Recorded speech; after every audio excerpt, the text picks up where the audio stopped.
twongeye kubasuhuza bene data nshuti z'umwami wacu Yesu Kristo mudukurikirana buri munsi kuri Niwe Mahoro TV. Ni Ribanje Jean Claude mwene so ugarutse kugira ngo tuganire ijambo ry'Imana ry'uyu munsi Imana duhaye, kandi dushima Imana ikomeje kutugirira neza, ikaduha icyo gufashisha imitima y'ubwoko bwayo, y'ubwoko bw'Imana. Dushimira kandi abakomeza gukurikirana ijambo ry'Imana tunyuze kuri iyi channel ya Niwe Mahoro TV. Imana ibaha umugisha. Mu nyigisho iheruka twavuze ko hari ahantu umuntu aba ari ku buryo byamugora kubona ubutabazi bw'Imana. Niyo turi bukomeze n'uyu munsi wa none, tuyobowe n'ijambo ry'Imana dusanga mu gitabo cy'Abacamanza ibice 4, umurongo wa 4 n'uwa 5. Niyo mirongo 2 tugiye gusoma, kandi amagambo arimo niyo tugiye kuganira muri iyi minsi. Tuzagenda tuganira gato gato turushaho kugenda twunguka tugubwa neza. Abacamanza ibice 4 umurongo wa 1, umurongo wa 4 plutôt, haravuze ngo icyo gihe umucamanza w'Abisirayeli yari Debora, umuhanuzikazi Mukarapidoti. Yari atuye munsi y'igiti cy'umukindo wa Debora, hagati y'Irama n'i Beteli, mu gihugu cy'imisozi miremire ya Efurayimu. Abisirayeli bose bajyaga bahamusanga ngo abacire imanza. Amen. Dushimye Imana kuko iduhaye umugisha kugira ngo nanone tuganire. Aya magambo dusomye afite insanganyamatsiko ivuga ngo kwimuka mu manegeka, kuva mu manegeka. Ni ijambo abantu bashobora guhita bumva vuba, cyane cyane abanyarwanda bari mu gihugu cy'u Rwanda cyangwa se n'ahandi. Iyo tuvuze amanegeka, ni ahantu umuntu atuye mu buryo ubona butatunganye, butanoze. Ni ahantu umuntu ari bikaba bimugoye kuba ibikorwa remezo by'igihugu byamugeraho. Mu gihugu cyacu cy'u Rwanda, Leta y'u Rwanda yimuye abantu muri ntuye nabi cyangwa se mu manegeka, muri high risk, ahantu abantu bari batuye ku buryo bitoroshye kuba bagerwaho n'umuriro, bitoroshye kuba bagerwaho n'amazi, bitoroshye kuba bagerwaho n'ibikorwa remezo by'igihugu. Bagenda babatuza ku mihanda, ahantu byoroshye, ahantu umuriro wabageraho vuba, ahantu bagenda babona ibyo bagenewe na leta neza. Nibutse aho jyewe mvuka iwacu, nibuka ko hari hagati y'amashyamba, niho nisanze. Umuntu wese afite aho yagiye yisanga. Kugira ngo ugere iwacu nta nzira n'imwe ishoboka yari ihari, haba iburyo, haba ibumoso, haba hepfo, haba ruguru. Byagusabaga guca mu ishyamba kugira ngo ugere iwacu. Iyo umuntu yabaga arwaye, byasabaga ko haza abantu baza kumuheka, bazanye ingobyi za Kinyarwanda murazizi, bakakuvana aho ngaho kukugeza kwa muganga. Aho ariho hose bacaga mu ishyamba. Uyu munsi rero byaje kuba ngombwa ko aho hantu haba muri ntuye nabi, abantu barahimurwa, bajyanwa aheza hegereye ibikorwa remezo igihugu kigenera abaturage bacyo. Ndashaka kubabwira ko Imana nayo iba yifuza kwegereza aba yubaha ibikorwa remezo, ibikorwa remezo by'ijuru. Noneho gutura nabi mu buryo bw'umwuka ni ugutura ahantu ibikorwa remezo by'ijuru bitakugeraho bitakugeraho mu isi y'umwuka.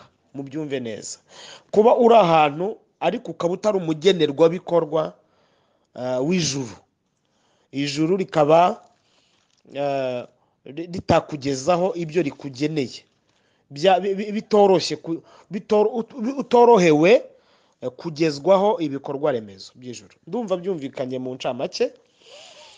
Dusomye rero inkuru z'uyu mugore witwa Debora. Iki ni igihe cy'abacamanza.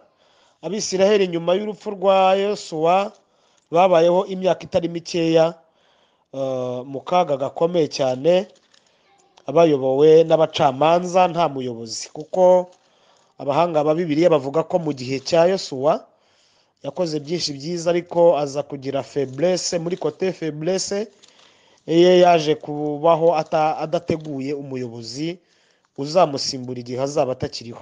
Ibyo byatumye rero nyuma y'urupfu rwe Abisiraheli babaho mu kaga ko kutagira umuyobozi. Bayoborwa n'abacamanza, uwiyumvagamo imbaraga wese mu Bisiraheli. Umucamanza wabo wa mbere yitwa Otiniyeli. Umucamanza wabo wa nyuma yabaye Samweli yari umucamanza, akaba n'umutambyi, yakoze imirimo myinshi cyane, akaba n'umuhanuzi. Muri icyo gihe rero cy'akaga Abisiraheli babayemwo, bayobowe, haza kubonekamo intwari nanone kandi y'umugore. Haleluya! Intwari y'umugore yitwa Debora Mukarapidoti. Bibiliya iravuze ngo yaratuye munsi y'igiti cy'umukindo wa Debora. Haleluya! Ngo yaratuye munsi y'igiti cy'umukindo. Urumva ko nawe aho Bibiliya iragaragaza adresse ye, ngo yaratuye munsi y'igiti cy'umukindo, ngo hagati y'Irama n'i Beteli. Aho ngaho ngo niho abantu bose bajyaga bamusanga akabacira imanza. Haleluya! Uyu munsi rero ndagira ngo tuze kugenda tugiye kureba umukindo icyo uvuze. Haleluya!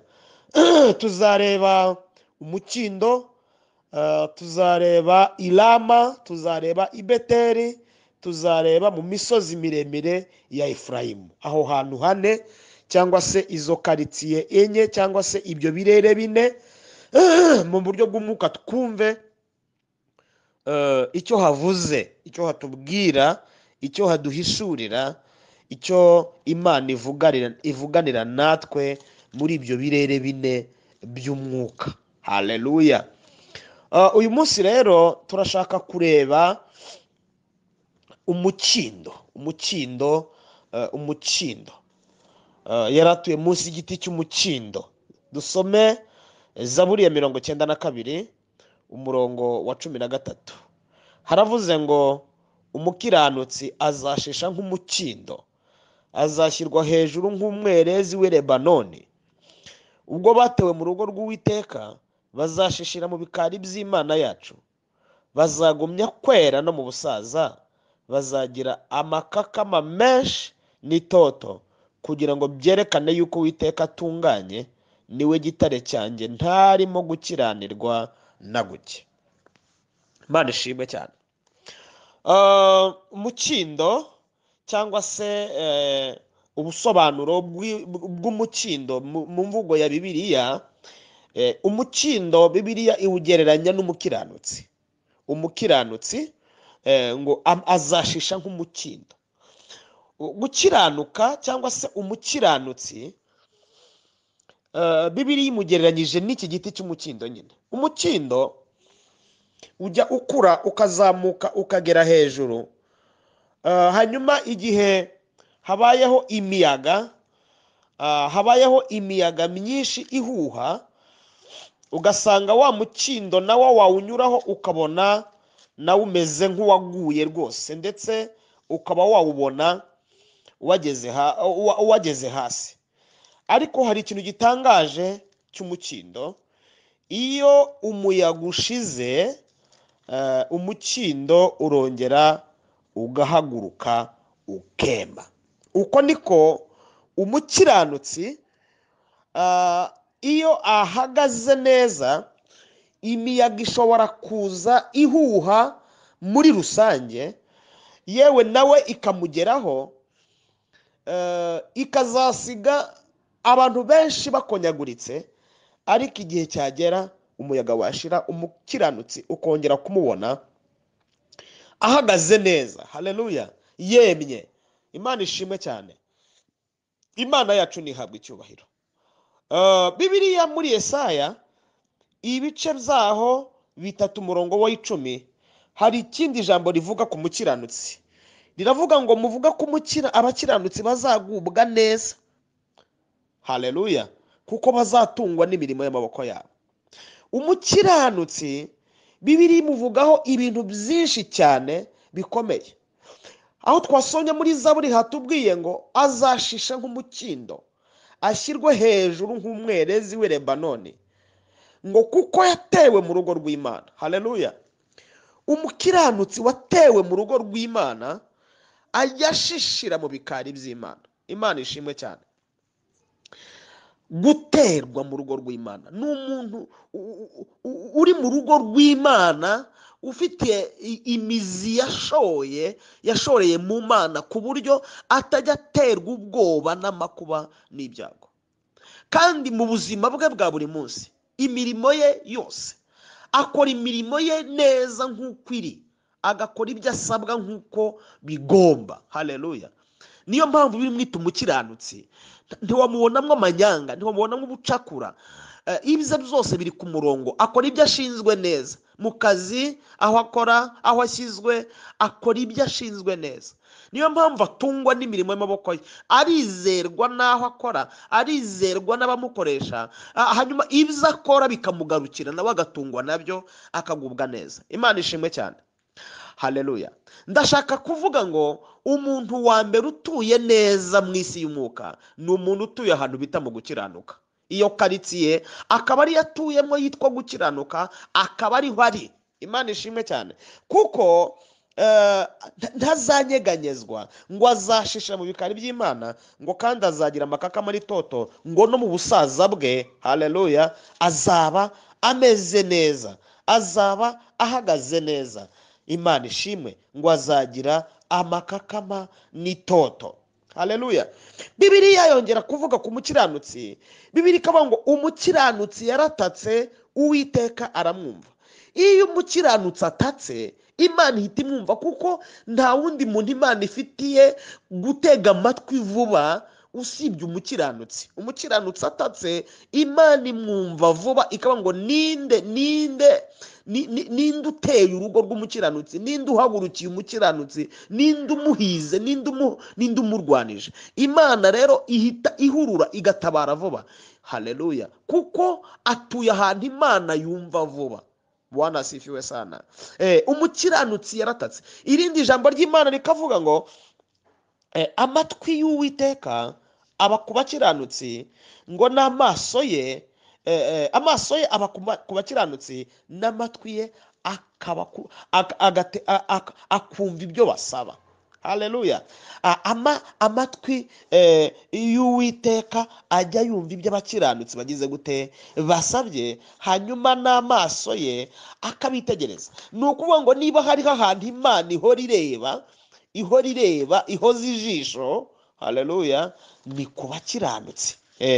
Umukiranutsi Imana imuhozaho ijisho cyane, kuko izi neza yuko hari ibimuhiga, hari ibimurwanya, hari ibimuhagurukiye. Imuhozaho ijisho kugira ngo hatagira ibimuhungabanyiriza ubuzima, hatagira ibimubangamira. Imuhozaho ijisho. Niba hariho ahantu Imana ihoza ijisho, ni ku bakiranutsi. Noneho Bibiliya ikavuga ngo kandi igitsure cye, igitsure cye kikaba ku nkozi z'ibibi. Ni ukuvuga ngo noneho birigaragaje ko hari uburyo bubiri Imana ishobora kubirebamwo. Ishobora kubireba igitsure, hanyuma ikanareba ijisho ryiza. Ijisho ryiza irireba abatuye muri karitsiye yo gukiranuka, irireba abakiranutse, hanyuma igitsure ikakireba inkozi z'ibibi gusa. Ni ukuvuga ngo biratangaje, birahita byumvikana ko hari abantu bashobora kuba barebwa igitsure n'Imana, batuye ahantu Imana ireba nabi, ireba igitsure. Namwe murakibona, ni uko wenda mutanduzi, mba mberetse icyo bita igitsure, ariko namwe murakizi. Ni ukuvuga ngo hari abantu batuye ahantu Imana ireba igitsure, ireba nabi, ireba ijisho ry'igitsure, ireba n'igitsure. Imana itugire neza cyane. Reka twibukiranye inkuru imwe muri Bibiliya, ya Aburahamu na Loti. Inkuru ya Aburahamu na Loti batandukana mu bice byaho 18. Aburahamu atandukana na Loti. Yesu atugire neza cyane. Haleluya. Iyo usomye ijambo ry'Imana, iyo usomye ijambo ry'Imana rikwereka uburyo Aburahamu, hano uhereye mu bice 18 by'itangiriro, ugasoma izo nkuru zose, icyo gice ukagisoma, hanyuma washaka ukagenda ukazasoma n'icya 19 cyose ukacyumva, usanga itandukana rya Aburahamu na Loti ryarakomotse ku mitungo bari bafite. Kuko Aburahamu yari afite amashyo, Loti afite andi, hanyuma abashumba baratongana. Gutandukana kwabo kuza gushingiye kuri iyo mpamvu, kugira ngo babone uko bazajya babona ubwatsi bw'amatungo yabo. Baratandukana, umwe ajya ukwe, undi ajya ukwe. Noneho Loti mu guhitamo aho ajya, kuko yahitishijwemo mbere, ahitamo kujya Sodomu na Gomora. Ahitamo kujya Sodomu, ngo hari ahantu heza cyane, hasa neza. Igihe yajyagayo yumvise agiye ahantu heza, ariko aho yari agiye ni ahantu Imana yari imaze kunoza umugambi wayo wo kuhatwika. Ahageze ntigeze amenya amakuru. We yarahageze akora akazi ke, yibera muri gahunda ze, ariko asanga agiye gutura muri karitsiye Imana yenda kotsa, yenda gutwikisha amazuku. Nimunyumvire, Aburahamu asigara ahantu hasa nko ku biharabuge, ariko Imana iri kureba neza. Haleluya. Nusoma ibyo bice bibiri mu bwiye 18 na 19, uzasanga baratandukanye. Igihe Imana iza gukura Loti i Sodomu, yahavuye wenyine n'umugore, ndetse aza kuba inkingi y'umunyu. Imitungo, ibyamutandukanyije na mwene wabo, byose byahiriye i Sodomu. Biratangaje ko umuntu yaba atuye muri karitsiye igiye gukongokeramo ibiyirimo byose, atabizi. Uyu munsi wa none Bibiliya iravuga ngo isi irashirana no kwifuza kwayo. Abantu bose batarakira Yesu Kristo nk'umwami n'umukiza bari mu manegeka, batuye nabi, batuye ahantu hashobora kuzashya, hashobora kuzatwikwa n'amazuku.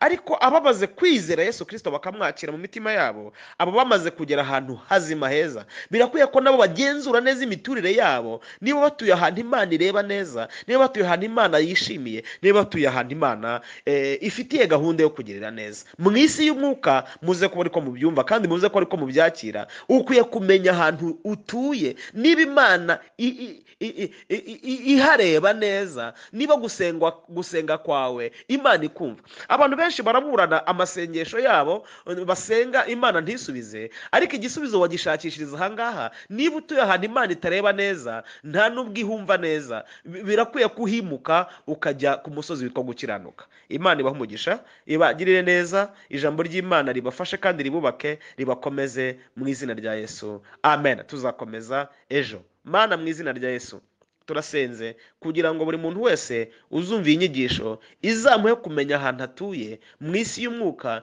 n'uburyo yahimuka. Abatuye heza bahagume kuko ari byo byiza, abatuye habi nabo bahimuke kuko ari byo byiza. Batura heza kuko bahabwiwe hitwa ku musozi wo gukiranuka. Tubisabye Imana mu izina rya Yesu.